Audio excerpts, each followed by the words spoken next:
안녕하세요.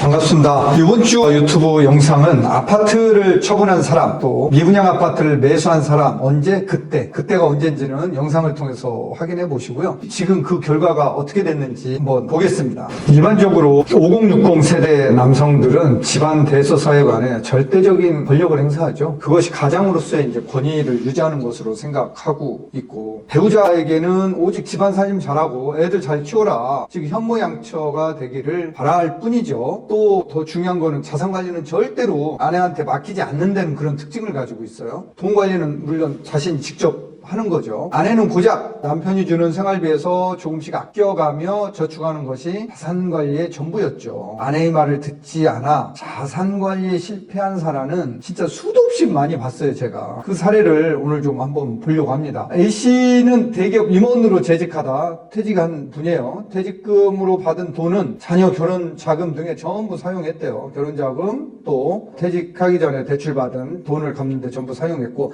남은 재산은 살고 있던 아파트 한 채가 전부였다고 합니다. 퇴직하고 나니까 현금 흐름이 없으니까 어떻게 되겠어요? 생활비는 줄이기가 쉽지 않죠. 그러다 보니까 A씨는 생활비를 줄이기 위해 전원생활을 하기로 결심하고 살고 있던 아파트를 2015년도에 처분하기에 이릅니다. 아파트 이름 궁금하시죠? 압구정동 현대아파트, 전용면적 121제곱미터. 당시 매매가가 15억 정도라고 하는데 이 금액 정도 이제 매매를 한 거죠. 그리고 수도권에 소재한 전원주택을 5억 원에 장만해서 이사를 한 겁니다. 자, 당시 아내의 의견 이거 되게 중요하죠. 아내의 의견은 압구정동은 강남의 부촌이다. 아내가 뭐 정확하게 본 거죠. 게다가 교육환경, 편의시설, 자연환경이 잘 어우러져 있는 동네로, 그때도 재건축 얘기가 나왔으니까요. 재건축이 끝나면 서울에서 제일 가는 부촌으로 거듭날 것이고, 그러면 지금보다 아파트 가격도 더 상승할 것이기 때문에 아파트 처분하는 것은 강력하게 반대를 했대요. 전원생활은 찬성한다. 그렇지만 아파트는 전세에 놓자고 강력하게 주장했음에도 불구하고 결과는 어떻게 됐을까요? A씨는 1가구 2주택이 웬 말이냐며 아내의 말을 무시하고 결국엔 아파트를 처분하고 마른 거죠. 정말 아파트를 처분하고 말았답니다.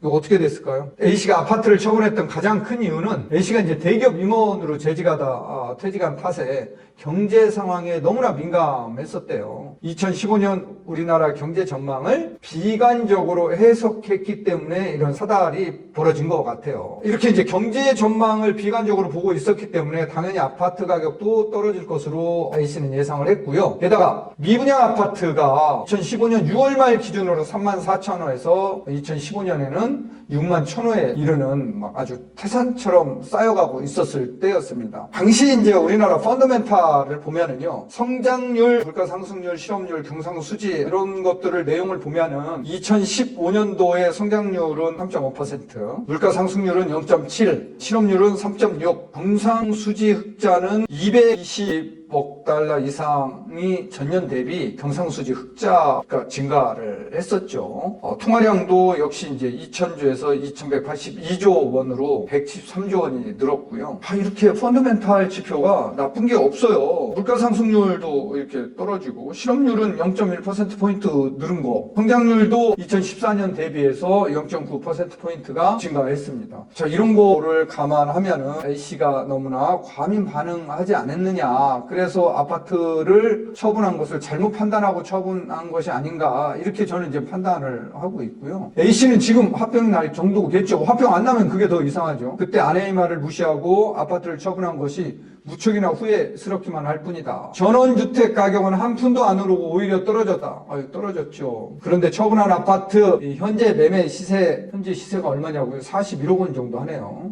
고려하면 그냥 앉아서 벌어도 시원찮은 판에 앉아서 25억 원을 그냥 손해를 본 셈이 되겠죠. 참 안타까운 일이죠. 당시 서울 아파트 매매 지수를 보면은 2011년 이후 3년 동안 아파트 가격은 전고점을 회복하지 못하고 떨어진 상태였어요. 그래서 2015년부터는 본격적으로 아파트 가격이 떨어질 것이라고 A씨는 생각했던 거죠. 자산관리에서 큰 오판을 했던 셈이죠. 당시 이제 서울 아파트 매매 지수 기준은 2022년 1월을 100으로 봤을 때 2011년 12월에는 59.08, 12년도에는 56, 2013년도에는 55.4, 2014년도에는 56.01, 2015년도에 59.12로 변고점, 2011년 전고점을 이제 이때 조금 넘어서고 있는데, 이때 A씨는 2004년까지 매매 지수가 가격이 떨어졌기 때문에 전고점을 회복하지 못하고 있었기 때문에 2015년도에는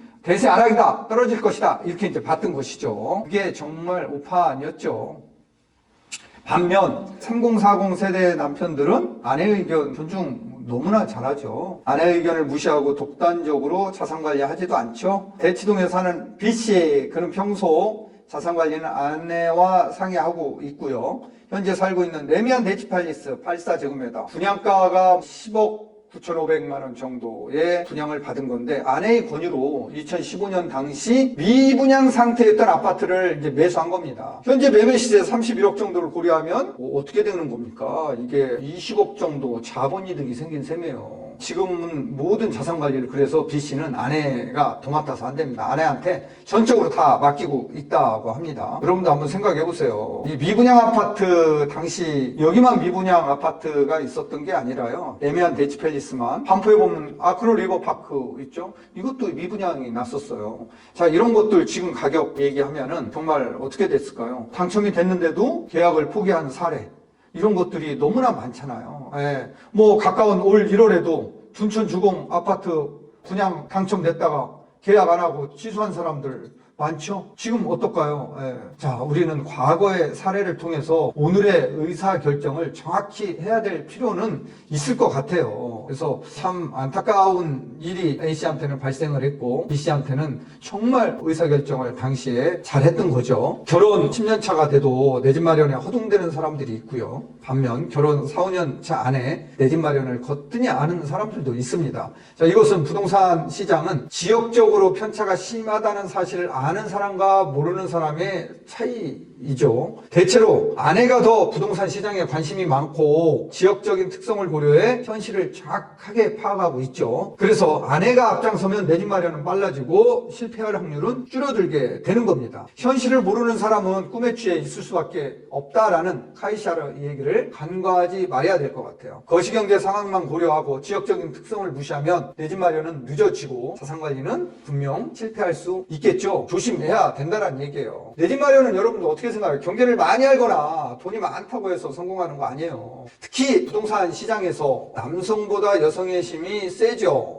부동산 투자 또한 몇 수 위에 있습니다. 속담에 암탉이 울면 집안이 망한다, 이런 얘기 있지만 부동산 시장에서는 안 통한 지 오래됐습니다. 오히려 암탉이 많이 울수록 자산관리를 더 잘한다, 이렇게 생각하셔야 됩니다. 지금까지 내가 만나본 부자들은 주로 자산관리는 아내들이 하고 있습니다. 즉 남편보다 아내가 돈을 더 잘 굴린다는 뜻입니다. 세상에서 가장 현명한 사람은 모든 사람으로부터 배울 수 있는 사람이다, 탈무드에 나오는 얘기인데 이거 곱씹어 봐야 되겠죠. 진짜 현명한 사람은 아내의 말을 무시하지 않는다는 사실을 명심할 필요 있을 것 같아요. 내 집 마련은 물론이고 자산관리에 성공하고 싶다면은 여러분들 어떻게 해야 될까요? 아내의 말을, 아내의 의견을 존중해야 되겠죠. 오늘부터 존중하세요. 네, 여러분들 오늘은 그때 아파트 처분한 사람, 그때 미분양 아파트 산 사람, 그 결과는 지금 어떻게 됐을까요? 네, 이 영상 보시고 좋았으면은 좋아요, 구독